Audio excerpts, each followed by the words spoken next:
Բժշկության զարգացումը հնարավոր չէ պատկերացնել առանց ժամանակակից տեխնոլոգիաների, իսկ վիրաբուժության ոլորտում նորարար սարքավորումների ներդրումը կարևորագույն նախապայման է առավել անվտանգ, ճշգրիտ եւ արդյունավետ բուժում իրականացնելու համար։ Այս սկզբունքով առաջնորդվելով Նասիբյան կլինիկան համալրվել է վերջին սերնդի գերհզոր Էթիկոն Gen 11 վիրաբուժական էներգետիկ համակարգով, որը համարվում է ոլորտի ամենաժամանակակից լուծումներից մեկը։ Էթիկոն Gen 11-ը նախատեսված է բաց եւ լապարասկոպիկ վիրահատությունների ընթացքում առավելագույն արդյունավետությունն ապահովելու համար։ Այն աշխատում է բարձր տեխնոլոգիական էներգետիկ հարթակի վրա, հնարավորություն տալով վիրաբույժին կատարել առավել ճշգրիտ կտրվածքներ, ապահովել հուսալի հեմոստազ եւ զգալիորեն նվազեցնել շրջակա առողջ հյուսվածքների վնասման հավանականությունը։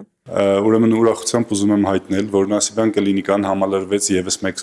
նորագույն սարքով, որը Էթիկոն ընկերության սարք է, կոչվում է Gen 11։ Սա մի սարք է, որը իրենից ներկայացնում է բարձրակարգ էլեկտրավիրաբուժական գեներատոր։ Այն կոչված է բարդագույն վիրահատություններ իրականացնելու համար, ինչպիսին է ուրոլոգիական, վիրաբուժական, լապարասկոպիկ վիրաբուժական վիրահատությունների մեջ են կիրառվում։ Սարքն առանձնանում է խելացի տեխնոլոգիաներով, որոնք մշտապես վերահսկում են աշխատանքի ընթացքը եւ յուրաքանչյուր միջամտության ընթացքում ապահովում են կայուն ու անվտանգ արդյունք։ Նոր սարքավորման ներկրումը կարևոր ձեռքբերում է ոչ միայն կլինիկայի, այլև ամբողջ մարզի առողջապահական համակարգի համար։ Էթիկոն Gen 11-ը մարզում եզակի է, իսկ մայրաքաղաքում այն առկա է միայն սահմանափակ թվով մասնագիտացված բժշկական կենտրոններում։ Սա նշանակում է, որ ժամանակակից վիրաբուժական տեխնոլոգիաներից օգտվելու համար հիվանդներն այլևս պարտադիր չայցելեն Երևան։ Նույն բարձրակարգ բուժօգնությունը հնարավոր է ստանալ նաև Նասիբյան կլինիկայում։ Սարքավորումը նպաստում է վիրահատության ընթացքում ավելի մեծ ճշգրտության, նվազեցնում արյունահոսության ռիսկը, կրճատում միջամտության տևողությունը եւ նպաստում հիվանդի ավելի արագ ապաքինմանը։ Ժամանակակից տեխնոլոգիաների ներդրումը Նասիբյան կլինիկայի շարունակական զարգացման կարևոր ուղղություններից մեկն է։ Կլինիկան մշտապես ձգտում է ապահովել միջազգային չափանիշներին համապատասխան բուժօգնություն, համադրելով բարձրակարգ մասնագետների փորձը եւ նորագույն սարքավորումները։ Սպեկտրը մի խոսքով շատ լայն է իր կիրառման եւ որակը բարձրակարգ է, ինչը շատ ենք կարևորում մեր բուժառուներին որակյալ բուժօգնություն ցույց տալու համար։ Երկու մեխանիզմներն էլ կարողանում են ապահովել կայուն արյունականք էֆեկտ, որը շատ կարևոր է հետվիրահատական շրջանում արյունահոսություններ չունենալու համար, եւ այնպիսի վիրահատությունները, ինչպիսիք են օնկոլոգիական մի շարք վիրահատություններ, բարիատրիկ վիրահատությունները, այս սարքի կիրառման միջոցով դառնում են շատ ավելի դյուրին։ Մենք մինչ այս սարքն էլ կարողացել ենք իրականացնել այդպիսի վիրահատություններ, մի քիչ ավելի նվազ հնարավորություններ ունեցող սարքերի միջոցով, որոնք էլի լավն են եղել։ Էթիկոն Gen 11-ի ձեռքբերումը եւս մեկ կարևոր քայլ է այդ ճանապարհին, հնարավորություն տալով բնակիչներին ստանալ առավել անվտանգ, արդյունավետ եւ բարձրորակ վիրաբուժական ծառայություններ առանց մարզից դուրս բուժում փնտրելու հնարավորության։ Գայանե Հովհաննիսյան, Խան Հովհաննիսյան, Հայկ Գաբրելյան, այսօր։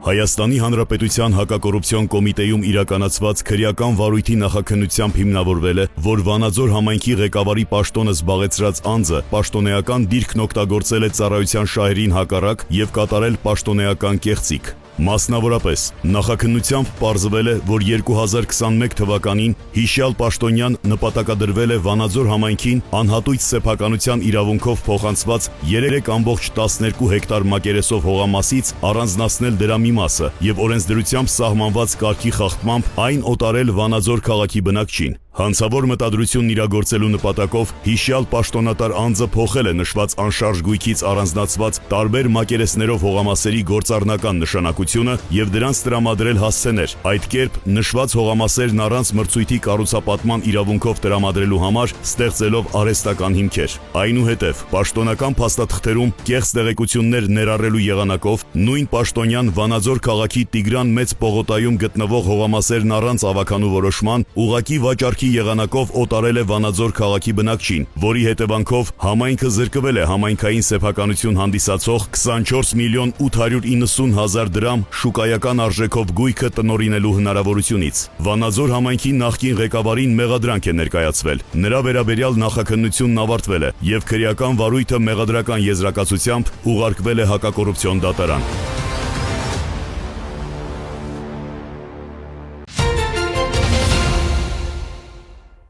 Հայաստանի երրորդ նախագահ Սերժ Սարգսյանը մեղադրյալի աթոռին է Գյումրու Սևբերտ ամրոցը ապօրինի վաճառելու համար։ Ըստ դատախազության Սարգսյանը 2000 թվականից մինչև 2007 թվականը զբաղեցնելով պաշտպանության նախարարի պաշտոնը օրենքով օտարման ոչ ենթակա հուշարձանը վաճառել է շրջանցելով կառավարության սահմանած ընթացակարգերը։ Դատախազությունից մանրամասնում են. Հայաստանի Հանրապետության կառավարության 1995 թվականի հուլիսի 6-ի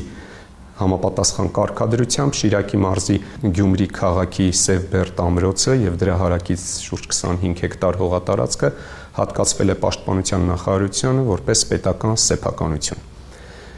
2004 թվականի կառավարության համապատասխան որոշմամբ Շիրակի մարզի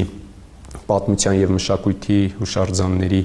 ցուցակն է հաստատվել, որում ընդգրկվել է թիվս այլնի նաև Սևբերտ ամրոցը։ Նշված ժամանակահատվածում Սևբերտ ամրոցը ձեռք բերելու ցանկություն է հայտնել Ռուսաստանաբնակ գործարար Հայկ Հայրապետյանը մարզահամերգային զբոսաշրջության կենտրոն հիմնելու նպատակով։ Նա հանդիպումներ է ունեցել պաշտպանության նախարար Սերժ Սարգսյանի հետ, որը համաձայնություն է տվել ամրոցի օտարման հարցում։ Կառավարության 2005 թվականի հունվար ամսվա եւ մարտ ամսվա համապատասխան որոշումներով թույլատրվել է պաշտպանության նախարարությանը իդեմս Սերժ Սարգսյանի ուղղակի վաճառքի եղանակով օտարել պաշտպանության նախարարության անհատույց օգտագործման իրավունքով հատկացված հողատարածքները։ Այստեղ նշանակալին այն է, որ հողատարածքներն է թույլատրել։ Ըստ դատախազության 2005 թվականի մայիսի 11-ին Սերժ Սարգսյանը անտեսելով կառավարության սահմանված պահանջը, ըստ որի թույլատրված էր օտարել պաշտպանության նախարարության հաշվեկշռում գտնվող հողատարածքները, բայց ոչ պատմամշակութային արժեք համարվող շինությունը, Հայկ Հայրապետյանի մտերիմ Տիգրան Պետրոսյանի հետ կնքել է առուվաճառքի պայմանագիր։ Դրանով շուրջ 23 միլիոն դրամով վաճառվել է հանրապետական նշանակության պատմության եւ մշակույթի անշարժ հուշարձան հանդիսացող Գյումրու Սևբերտ ամրոցը եւ դրա հարակից 0.7 հեկտար հողամասը։ Այդ կերպ պետությունը զրկվել է հանրապետական նշանակության, պատմության եւ մշակույթի անշարժ հուշարձան հանդիսացող եւ օտարման ոչ ենթակա գույքի նկատմամբ սեփականության իրավունքից։ Արդեն 2012 թվականին Տիգրան Պետրոսյանը Սևբերտ ամրոցը եւ դրա հարակից հողատարածքը, որոնք ըստ դատախազության օտարման ենթակա չէին, վաճառել է Գյումրու նախկին քաղաքապետ Սամվել Բալասանյանի ընտանիքին։ Վերոգրյալ արարք կատարելու համար 2026 թվականի մայիսի 29-ին Սերժ Սարգսյանի նկատմամբ հանրային քրեական հետապնդում է հարուցվել 2003 թվականի ապրիլի 18-ին ընդունված Հայաստանի Հանրապետության քրեական օրենսգրքի 309-րդ հոդվածի 3-րդ մասի հատկանիշներով պաշտոնյական լիազորությունների անցման համար, որն անզգուշությամբ առաջացրել է ծանր հետևանքներ։ Քրեական վարույթի նախաքննությունն ավարտվել է, մեղադրական եզրակացությամբ ուղարկվել հակակոռուպցիոն դատարան։ Քրիստինե Թորոսյան, Էդգար Դավթյան։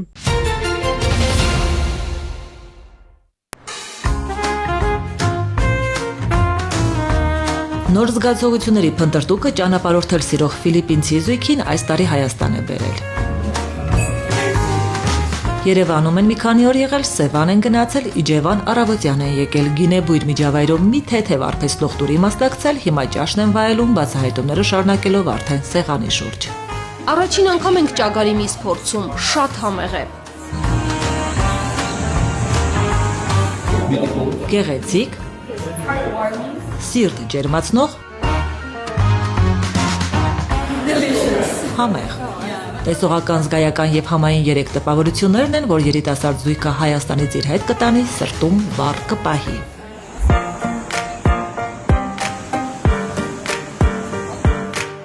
75-ը բոլորած Իջևանի գինու կոնյակի գործարանը մինչև վերջին տարիներ երբևէ չի դիրքավորվել որպես գինու տուրիզմի հասցե, ուր կարելի է հայկական գինու պատմությանն առերեսվել ու պարզապես Հայաստանի Թավշյա հյուսիսում անմոռանալի մի օր վայելել։ Անցորդները սակայն հաճախ են ցանկացել մտնել, տեսնել, ինչ կա գործարանի պատերից ներս։ Վերջին տարիներին որոշ հարմարություններ էին ստեղծել, փոքր խմբերի առաջ դռները բացել։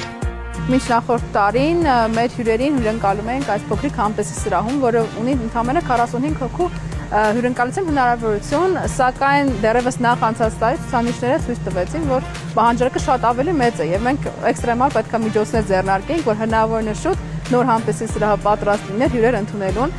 Սեպտեմբերին արդեն 1 տարի կլինի, որ գործարանը տուրիստական նոր իմիջ ունի, հյուրընկալության նոր, ընդարձակ պայմաններ ու նոր առաջարկներ։ Միայն այս բարձրահարկ նորակառույցում մինչև 250 հյուր կարող են միանգամից ընդունել, ճաշ, ընթրիք կազմակերպել, ոգելիցի համտեսներ, նաև մեծ հանդիսություններ։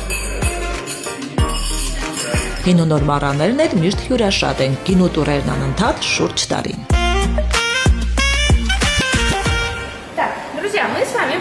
Ընկերներ, միասին կհամտեսենք վարդագույն փրփրուն գինի, բոլոր խմողներին անուշ լինի։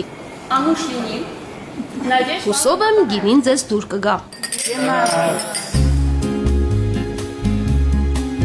Խաղողից գինի պատմության ու արարողակարգի շղթան հյուրերի համար անսպասելի դրվագներով են նաև տպավորիչ դարձնում որոշ առումներով մոգական։ Հին կոնյակների մառանում օրինակ ամենատարեց Աբգար թագավորի անվան տակառին եթե ձախ ոտքով հենվես, աչով էլ խցանից հոտոտես, հավատացնում են նպատակներդ թևեր են առնում։ Երազանքս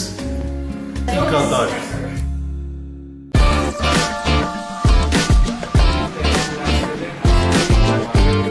Որ գինեբույն միջավայրից հայ մարդու կենցաղի մասին ավելի ամփոփ տպավորություն փոխանցեն, զբոսաշրջիկների համար տարբեր արարողակարգեր շուտով կվիզուալիզացնեն լավաշ թխելուց մինչև լցկան եզրերի օգնությամբ հողագործություն։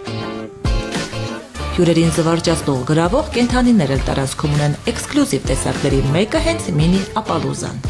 Գործարանի նոր բնակիչն է, Չարլի, Իջևանը ժամանել Ամերիկայից, օպա։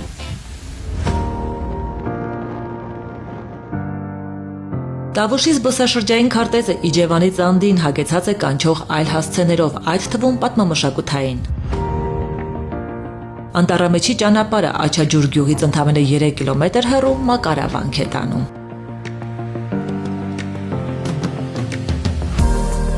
13-րդ դարի վանական համալիրը հայ միջնադարյան ճարտարապետական նշանավոր կառույցներից է, բաղկացած է հին գլխավոր եկեղեցիներից, Գավթից, Աստվածածին եկեղեցուց, Մատուռից, օժանդակ այլ շինություններից, ու միակ պատմական հիշատակությունն այս վանքի մասին Կիրակոս Գանձակեցու մոտ է հանդիպում։ Պատմիչը վկայել է, որ Հաթերքի իշխան Վախթանգի կինը դստեր հետ վարագույր են գործել նաև Մակարավանքի համար։ Վանական համալիր եկողները տարածքի էներգետիկայով կաշառված սովորաբար դժկամությամբ են հեռանում։ Եկող գնացողներին միավորող տրամադրության հենց այս նոտան զգալով 2 տարի առաջ Աչաջուրցի հայկը որոշեց անտառամեջում Մակարավանքից քիչ հեռու հյուրընկալության հասցե հիմնել Մակարը անվանել։ 800-ից 1000 հոգի հյուր ենք ունենա, ու ամսակտրվածքով։ Ու համեմատում ենք անցած տարվա հետ, զգում ենք, որ փոփոխություն կա։ Դա լավ է։ Մոտ 20 տարի առաջ է հայկը Աչաջուրից դուրս եկել ապրուստը Ռուսաստանում փնտրել, բայց մի քանի տարի առաջ վերջնական վճռեց, ծննդավայր գյուղ է վերադառնում, նոր էջից սկսում։ Որոշեցինք, որ всё արդեն հերիք է դուրս ապրենք, աշխատենք, ապրենք, աշխատենք գյուղը, բարեկամների, հարազատների հետ։ Մեր հողը ջրամլնենք։ Մակարան սկզբում հանգստի կանգառ էր, արագ սննդի առաջարկով, հետո արդեն հյուրերի շարժի թելադրանքով ընդարձակվեցին, նոր ճաշացանկ կազմեցին։ Շապուրները պիտեմ։ Բեր։ Իջևան եկող առաջնայդ ինչ պիտի համտեսի։ Խոզիմիս Իջևանի։ Ամենահամով եւ յուրահատուկ ուտեստ։ Մեր Իջևանի խոզիմիսը լավն է, որովհետեւ կաղին կերած խոզիմիսը է։ Շատ հյուրեր անտառամեջի հանգիստը ինտերնետ հասանելիության գոտուց դուրս ոչ թե մի քանի ժամով, այլ օրով կամ օրերով վայելելու ցանկություն ունեին։ Այս տարեսկզբին հայկը որոշեց նաև գիշերակացի հարմարություններ ստեղծել, ընդհանուր միջավայրին համահունչ փայտե տնակների հարևանությամբ շոքեբաղնիկ է կառուցել։ Որ դու արդեն քո ջրամն ես,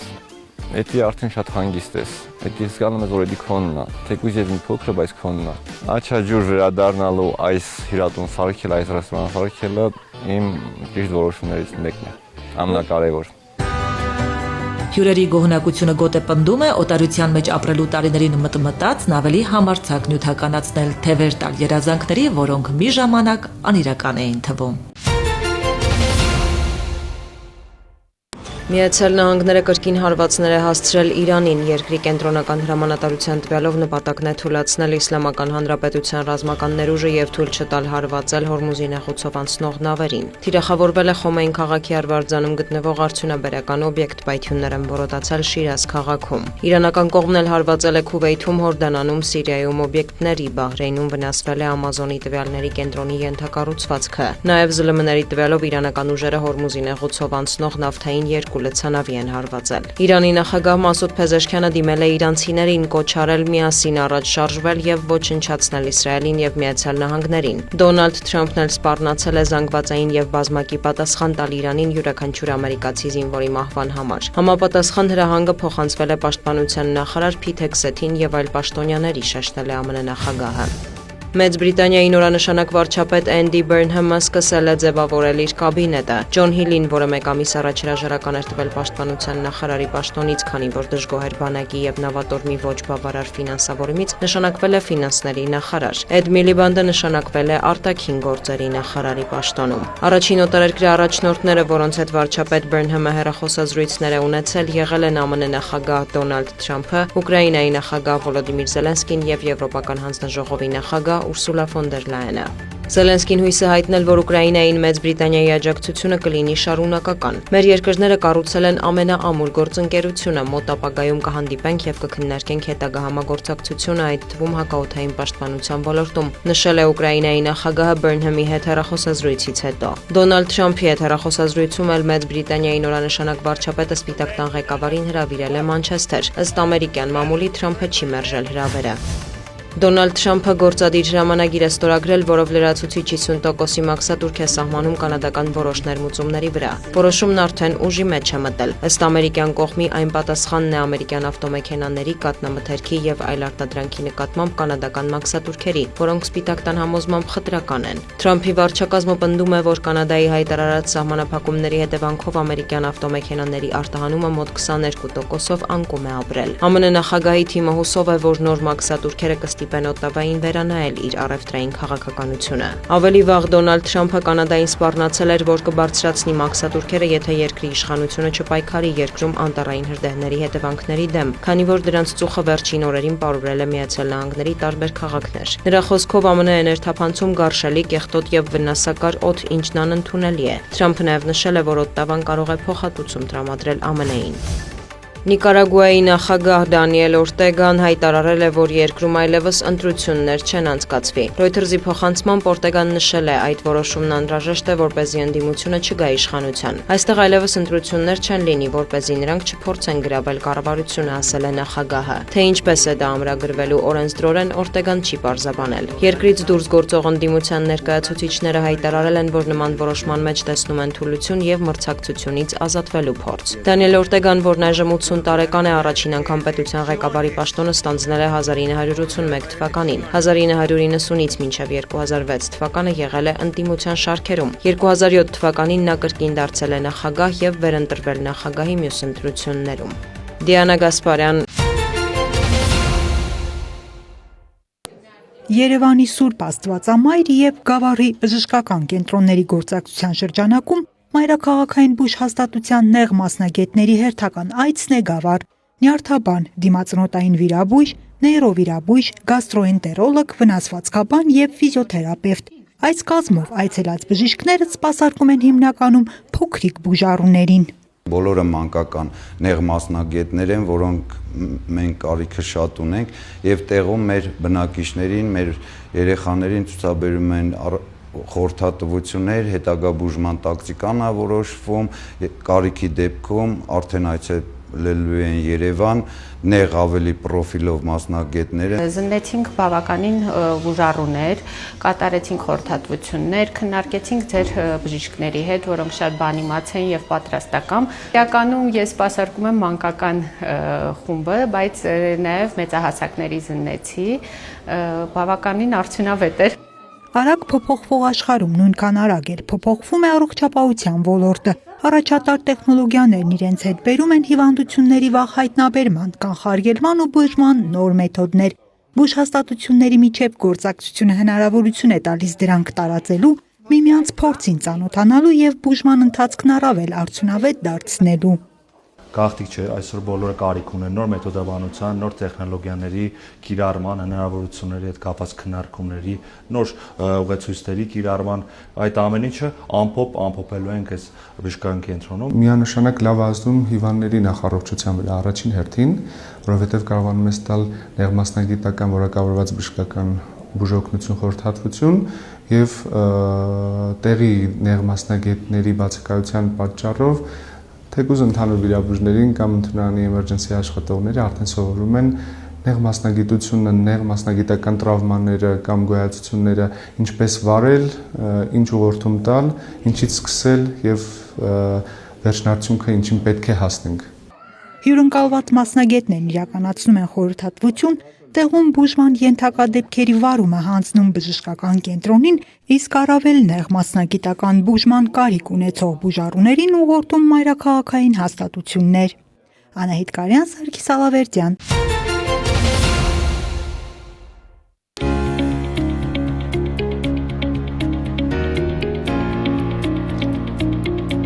Ավանդույթի համաձայն հուլիսի 3-րդ կիրակին Հայաստանում նշվում է հանքագործի և մետալուրգի օրը։ Երկրի տնտեսության մեջ կարևոր դեր ունեցող այս ոլորտում օր ու գիշեր հազարավոր մարդիկ են աշխատում։ Հայաստանի հարավային դարպասում գտնվող Ագարակի պղնձամոլիբդենային կոմբինատը մասնագիտական տոնը հանդիսությամբ նշեց հուլիսի 18-ին։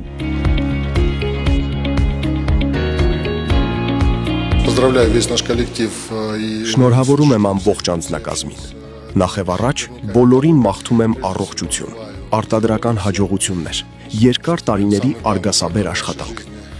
Այսօր ցուցահանդեսի տեսքով ներկայացրել ենք մեր արժանի եւ երկարամյա աշխատակիցներին, որոնց շնորհիվ էլ զարգանում է մեր ձեռնարկությունը։ Մեղրի խոշորացված համայնքի ղեկավար Խաչատուր Անդրեասյանի խոսքով ձեռնարկության դերը համայնքի սոցիալ-տնտեսական զարգացման գործում նշանակալի է։ Նա ևս շնորհավորեց օրվա հերոսներին, մաղթելով արդյունավետ աշխատանք։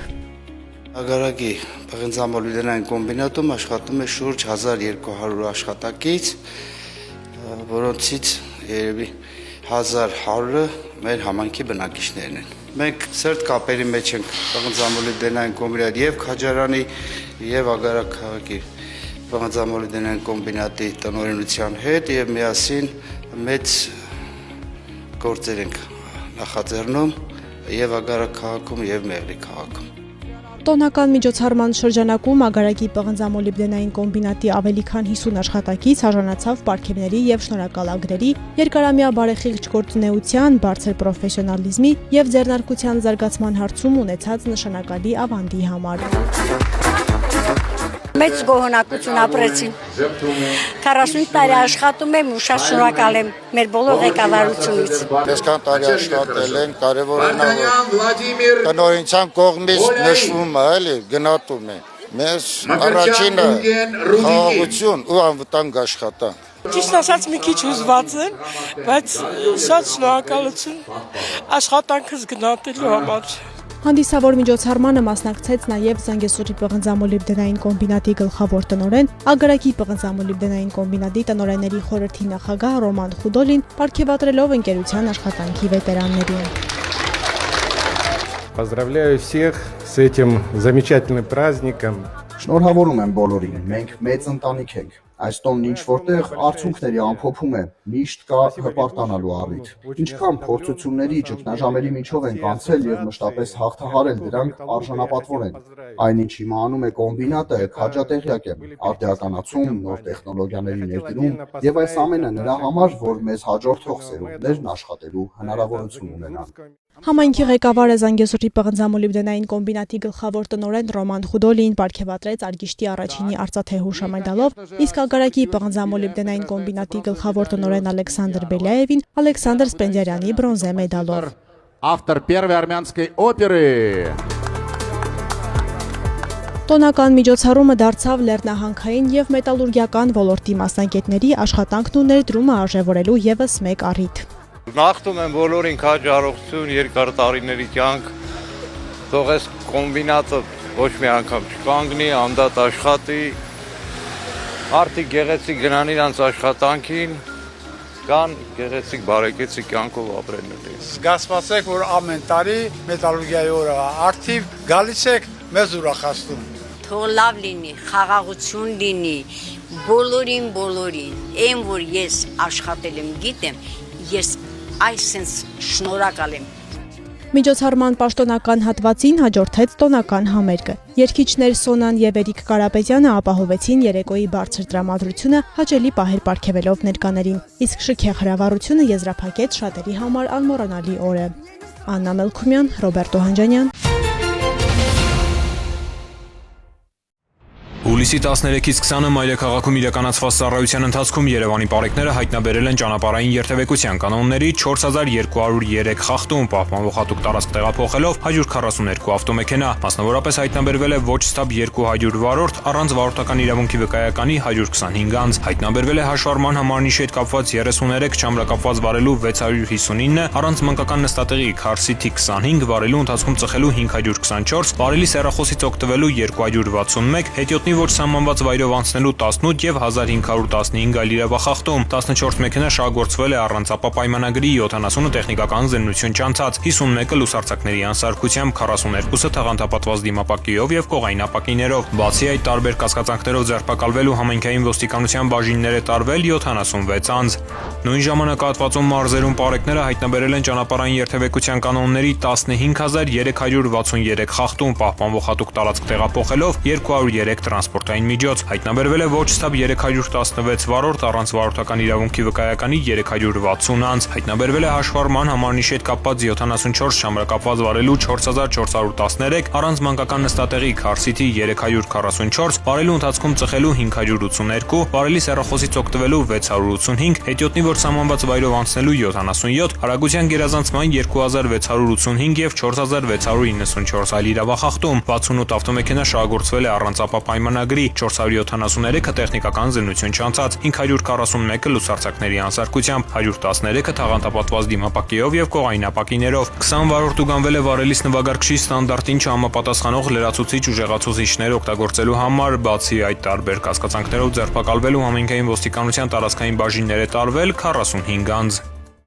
Համայնքային ոստիկանության Թումանյանի բաժնի ծառայողները բացահայտել են կանեփ եւ կակաճ աճեցնելու, թմրանյութ ապօրինի պահելու եւ օգտագործելու դեպքեր։ Օպերատիվ հետախուզական միջոցառումների արդյունքում նրանք ստացել էին տեղեկություն, որ Սանահին կայարանի բնակիչ 66-ամյա մի տղամարդ ապօրինի պահում եւ օգտագործում է թմրանյութ, նաեւ աճեցնում կանեփ։ Լոռու մարզային քննչական վարչությունում նախաձեռնված քրեական վարույթի շրջանակում կատարված խուզարկությամբ նրա բնակության վայրում հայտնաբերվել է ընդհանուր 250 գրամ դեղնականաչամփուն զանգված, իսկ բակում մշակված կանեփի 53 թուփ։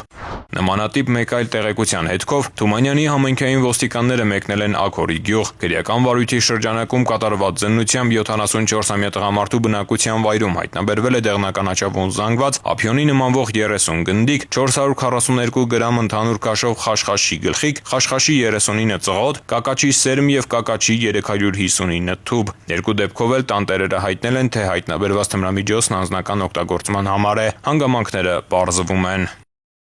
Համայնքային ոստիկանության Շենգավիթի բաժնի ծառայողները ստացել էին տեղեկություն, որ վերին Շենգավիթի բնակիչ 17-ամյա մի պատանի ապօրինի ձեռք է բերում, պահում, օգտագործում եւ տեղադրելու միջոցով իրացնում է թմրանյութ։ Տեղեկությունը ստուգվեց ու հաստատվեց։ Հետագա օպերատիվ հետախուզական միջոցառումների արդյունքում հուլիսի 7-ին ժամը 19:30-ին Գարեգին Նժդեի փողոցում թմրանյութ տեղադրելու եւ թաքստոցը լուսանկարելու պահին տղան ձերբակալվեց ու տեղափոխվեց Շենգավիթի բաժին։ Նրա խուզարկությամբ հայտնաբերվեց տարբեր գույների կպչուն ժապավեններով եւ մագնիսներով կահավորված 26 փաթեթ, որոնց ընդհանուր քաշն ավելի քան 46 գրամ էր։ Տղան հայտնեց, որ փաթեթներով մարիխուանան ձեռք է բերել տելեգրամյան հավելվածի միջոցով իրացման նպատակով։ Ըստ նրա արդեն հասցրել էր 3 փաթեթ տեղադրել ու լուսանկարել։ Շենգավիթ վարչական շրջանի քննչական բաժնում նախաձեռնվեց քրեական վարույթ, որի շրջանակում կատարված զննությամբ տեղադրված 3 փաթեթները նույնպես հայտնաբերվել են։ Նախաքննությունը շարունակվում է։